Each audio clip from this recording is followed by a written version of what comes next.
Yeah, hi friends, welcome to Vika Karla channel. So today I am going to give you complete complete Spring Boot microservices series. So the series of videos.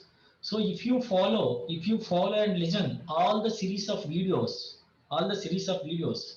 you will get complete Spring Boot and microservice knowledge. So you will able to get the minimum 5 years experience, on Java Spring Boot microservices.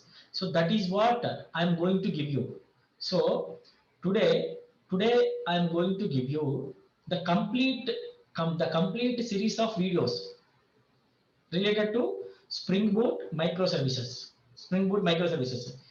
which will going to cover the series of this session or this training, which will going to cover first of all what is Spring MVC, right? What before going to start a Spring Boot, what is Spring MVC, and what are the configuration things we are going to do while we are working with the Spring MVC. So now coming to Spring Boot, so what are the benefits we are getting by developing an application using Spring Boot over Spring MVC. So in a Spring MVC, we need to do a lot of manual configurations like web.xml and beans.xml. So whatever you are writing all the Java components, you need to create a beans.xml. In that beans.xml, you need to provide the all the configurations related to all your Java components. So that is what you need to do manually. One thing, and second thing, you need to have a version, the exact version as part of formed XML. You need to define all the dependencies respective or compatible versions in a formed XML. Otherwise you will get the errors are not supported, something not found, many errors you may get the when you are using Spring MVC kind of XML configuration kind of applications. But whereas coming to Spring Boot, so there is no need to configure a version related dependencies. The Spring Boot will take care of that. Spring Boot will provide you all the each dependency as a starter project. So they define all the servers. They define all the server all the sorry all the dependencies as a starter project. So you have a Spring Boot, Spring boot starter web. You have a Spring boot starter JPA, data JPA. You have a Spring boot starter Spring data MongoDB. So like that you have all the dependencies whatever you required, whether it is a RESTful service, whether it is a web service, right? So that is what will provide the Spring Boot. And also you don't need to write the beans.xml, you don't need to write the web.xml. So you, the auto configuration will be enabled by default in a Spring Boot. And also the Spring Boot by default enabled the feature called microservices. So how can we call your service as a microservice? I will tell you. So this is what a Spring Boot is giving. And also one more thing. So if you want to develop a web application using any framework, you need an external server to deploy and run that application. But whereas Spring Boot, it is coming with the embedded server. See how beauty it is. So no need to configure external server. So by default, the Spring Boot is coming embedded Tomcat server. So simply right click and run as a simple Java application, or right click and run as a Spring Boot application. So it will automatically convert your project into jar, and the jar will be deployed into the Tomcat server. So that is what the Spring Boot is giving. And also we can maintain the different profiles using Spring Boot. So this is what a Spring Boot is giving. So in our session, in our complete training, I will create one application using MVC, Spring MVC application. So what are the hurdles we configured? What are the hurdles we are doing manually in a Spring Boot application? We will see. And the second session, we will see we can avoid all the manual configurations by using Spring Boot application. That is called Spring Boot demo application. And now we are entering to the Spring Boot application. Now what we can do? So we can integrate the Spring Boot with the SQL database to do the all the transactions. So we can call it as if those transactions are nothing but CRUD operations. So create, an employee record, update an employee record, delete an employee record, get an employee record. So see, in a day-to-day application, in a day-to-day, whatever you are developing an application, these four operations will be there. Whether it is any kind of application, for example, payment application. So payment, what we are doing in payment application? Simply we are passing your bank details to the external server, external service. That is called payment gateway service, for example. So what they will do? We are simply posting. We are simply posting the posting the details to the external server. They will deduct the amount and they will give the response to you. That is called a post operation. And when you are updating the values, for example, you want to change your phone number, you want to change your address details. So that is called update operation. So you want to delete the record when the employee is passing from the company. So that is called a delete operation. So like that, we can do CRUD operations using one of the SQL database using Spring Boot. And also, so whenever we are doing a database transactions, we can connect the database with the JDBC template, or we can connect the database with a normal get connection method by writing a manually get connection method. We can skip all these manual things. So if you write a normal get connection method to the using JDBC, a simple JDBC, you need to write all the SQL queries, connection statement, insert statement, update statement, delete statement, get statement. Get statement in the sense, select start from the employee where employee ID equals to something. If you want to get the single record, if you want to get the multiple records, select start from the employee table, employee. So all the records will come based on the employee table name, employee record name. So like that, you need to write manually all the queries. So if you are using Spring Data, you no need to write a basic queries.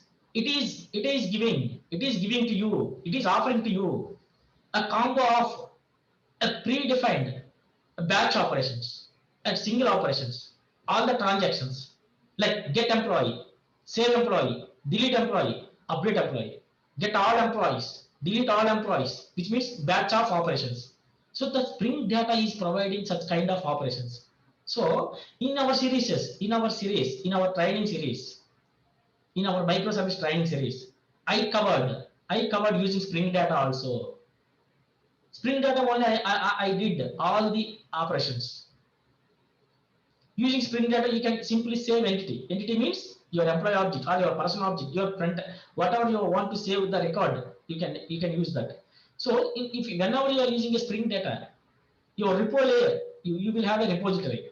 So that repository will have some predefined repositories. If it is an SQL database, you have a JPA repository. The JPA repository will implemented by the CRUD repository. So CRUD repository will have all these kind of default operations. So you don't need to write a select statements and all. It will automatically dynamically write. So whenever you want to write a queries, we can write a custom queries in a repository layer. So on top of that method, you can have the @ query of SQL statement. So whenever we are calling this method, automatically this SQL statement will be executed. So like that, we can write custom queries if you require. If you require, you can write a custom queries. And if you want to use the default queries or default functionalities from the Spring Data providing repositories, you can use. So how can we get those predefined functions into our repository? Simply employee repository extended by the JPA repository. So in Java, in a programming with the OOPS concepts, so we will get all the features of a parent class to child class by using inheritance. The same concept is here it is we are using, right? By inheritance concept, whenever you are a repository extended by the external repository, or repository in the sense that is an interface. So it is implemented core repository. So the future interface, the super interface of all the values will be available to the child interface. So like that, we can auto-write this repository into one of your service IMPM. So from there you can repository dot save, repository dot get, repository dot update, repository dot delete. It will work. All the transactions it will automatically work. So that is what I am giving you. That is what I am giving you. A Spring Boot with my Spring Boot with and Spring Data, Spring Boot plus Spring Data plus JPA CRUD operations using MySQL database. The same way I given MongoDB also, the NoSQL database. So we have a plenty of NoSQL databases, and one of the NoSQL most popular NoSQL database is MongoDB. So I integrated MongoDB with the Spring Boot application, and also I did all the four CRUD operations with the MongoDB MongoDB operations. So in this video, video description, I am providing a list of a series. When you are clicking on the series, when you are clicking on that list, you will go to the navigation will go to my YouTube channel, where I given the list of videos, the series of videos. You can watch sequentially one by one, so that you will make yourself as strong in a Spring Boot microservices. And so what we did now, till now what we did a Spring Boot normal demo application. After that we did a CRUD operations on MySQL database. After that we did a MySQL CRUD operations on MongoDB with the Spring Data, using Spring Data. What we can do next? And now we can do. So up to the here, all the positive operations we did, all the positive cases we did.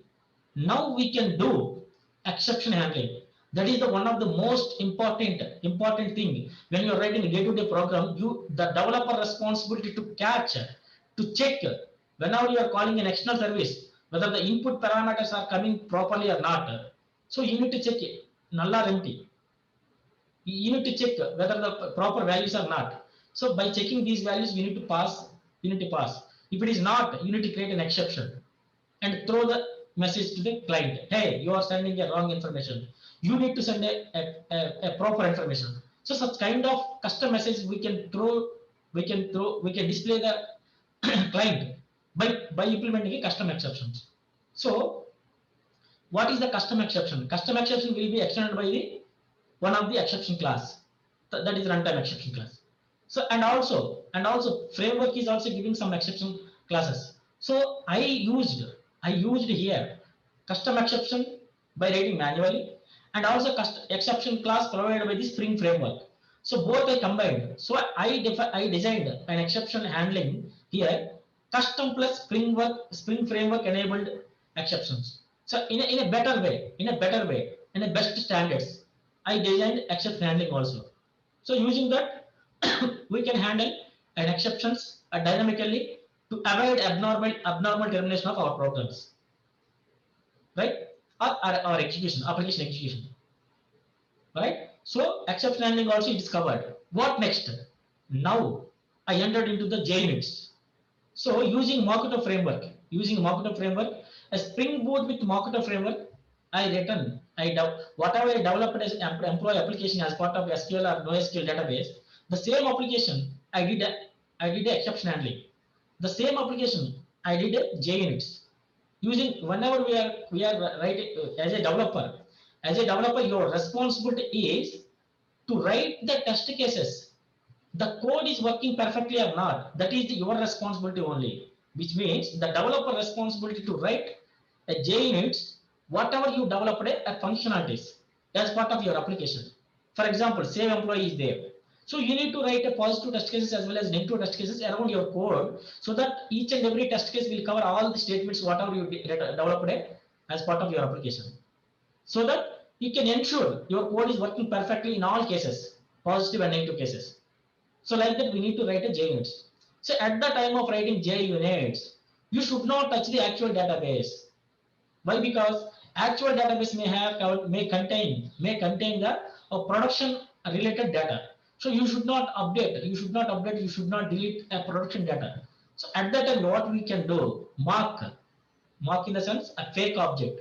So you need to mark the database object, database layer, repository. So your control will go, your request will go control layer and service layer, and whenever it is touching a repository dot save employee, instead of saving an employee, whatever you prepare a response in your test case, that will be written using mock-up framework. So how we can return the response dynamically whenever the request goes into the repository, instead of touching the actual database, it will return your prepared response. So that is what Mockto is giving. So we return all the test cases in our Spring Boot JUnits class. So you can see that also. And some people wants to, hey, I want to test a database also. I want to test my queries also, how it is working before going to the next environments and before going to the production. I want to test my transaction. I want to test my SQL queries also. At that time, what you will do? So you need to touch the database also. At that time, instead of hitting an actual database, you can use embedded or in-memory database called H2 database, right? So whatever you are writing SQL queries, all SQL queries will work with the one of the H2 database. So there is no mocking here. So directly you can all the layers, controller, service layer, and repository, all you can automate here in your JUnit test class, and you can touch the database, and you can retrieve the database elements. You can save the database elements in the records in the database. You can update the elements in the database, which means you are checking your database queries are working perfectly or not. This is end-to-end integration testing, with your code. So we can write like that also in that manner also we can write the JUnits. So I written a JUnits using Mockto framework, without Mockto framework with using H2 database also. Some clients are expecting H2 using all the before running the executing the program, before executing the application. I want to see all our functionality execute the test cases. So whenever you are running your application, first of all test case will be executed. Then later it will come to the actual application. If the test case is failed, something is wrong in your code. So you need to check. So whenever all the test cases are completely executed successfully, then your application is ready, a perfectly working condition. So that is the reason we need to write JUnits for our application to make sure your application is working perfectly. Right. What next? We did exceptionally. We did JUnits. What next? So I integrated Kafka with Kafka. What is Kafka? Kafka is a public publish and subscriber event message event, one of the service. The stream of data we can handle. The stream of data we can handle, we can process, we can consume in a terabytes of data in a one day. That much of capability is having Kafka. So we integrated Kafka with the Spring Boot application. We did one consumer application. We did one producer application. We did one consumer application. So using Kafka, we can produce in the sense we can save our data into one of the Kafka offered storage area, that is called a topic. We can save our records into the topic. We can consume the topics. We can consume the topics in that. We can consume the data. So Kafka internally have a listeners. The listeners will keep on listening. So whenever the topic is having a message, then immediately it will take the message and process it. Right? That is what a Kafka is having. So that is also I'm giving very clearly in a Kafka Spring Boot with Kafka video. So what next? So all are did. All our operations are did. Now I am entering into the cloud. Spring Boot with cloud, Spring Cloud. What is the cloud? So cloud is a high availability, high reliability. So using cloud, we can move our standalone applications to our local properties to the centralized properties. For example, when you are connecting a database, when you are connecting an external service, all these properties we are used to write. We are used to write in a application properties. So whenever you are changing your application, your properties, whenever you are changing your database location or database URLs, so you need to run your application. You need to run our application again, and you need to deploy the application into your server once again. So if it is a production, should we stop the production application? No, right? So that is the reason the cloud and configured servers are came into the picture. So our configurations will be centralized. So whenever you are changing the properties, automatically reflected to our production environment. without impacting the current running system. That is what Spring Cloud config servers.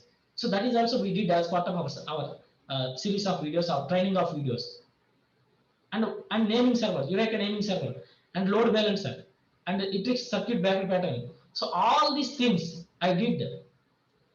I am providing you guys.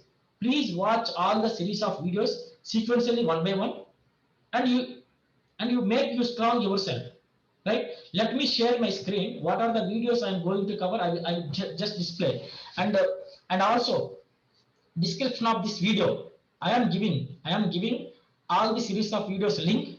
You can watch, and also most of the videos I provided my GitHub link also, so that you can download the code from my GitHub, and you can you can practice in your local, in your mission, right? Who are not subscribing, you are not subscribing my channel, please subscribe. Why? Because in future you will get a series of videos each and every section. I will give the series of videos in a Java 8 features. I will give a series of videos in a Java solid principles. I will give a series of videos in a Java design patterns. I will give a series of videos in a Java interview questions, interview programs.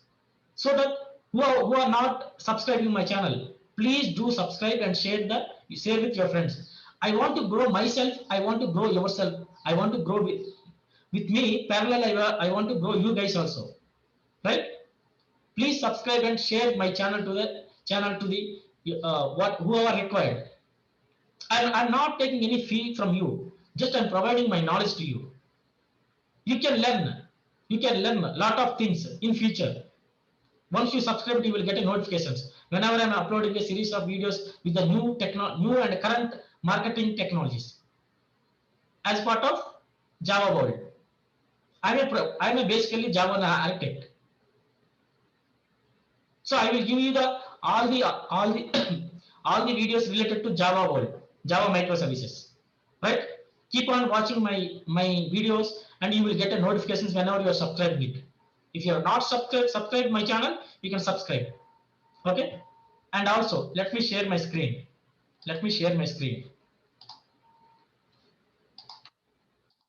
Yeah, this is the complete Spring Boot microservice training, right? You are able to see, right? This is the complete microservice.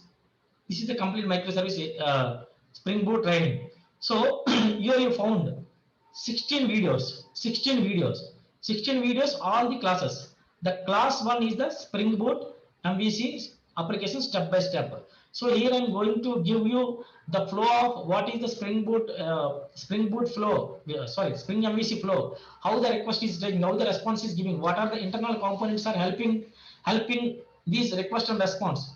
So what is the front controller of Spring framework? What is the handler mapping? What is the view resolver? How the request and response handled internally in the Spring framework. So that is what I explained here in a step by step. And second one, and Spring Boot demo application. So what are the hurdles? Yeah, just now I discussed it. Right? What are the hurdles we are facing as part of Spring MVC? Those we can overcome by developing an application using Spring Boot. So after that, JP Hibernate using Spring Data. After that, JP Hibernate using MongoDB. So like that, I did all the operations here. So my video description, in this description, I'm giving all these videos, and also you can go to here. If you type vKakarla as a VKAKARLA, so in the browser it will give the YouTube here. Click this. So let me check whether I'm sharing this or not. Yeah, I'm sharing. Fine. So here, if you click the home, you will get all the videos. If you click the videos, you will get all videos. You may confuse here. If you click the playlists, here playlist is there.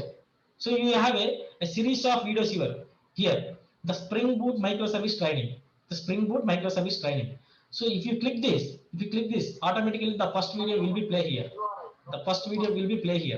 Okay, the first video will be play here. So here you have all the videos here. Here you have all the videos, and each and every video will have a GitHub link here. So this video may not GitHub link. So if you come the second video, so if you see here, so GitHub project is there.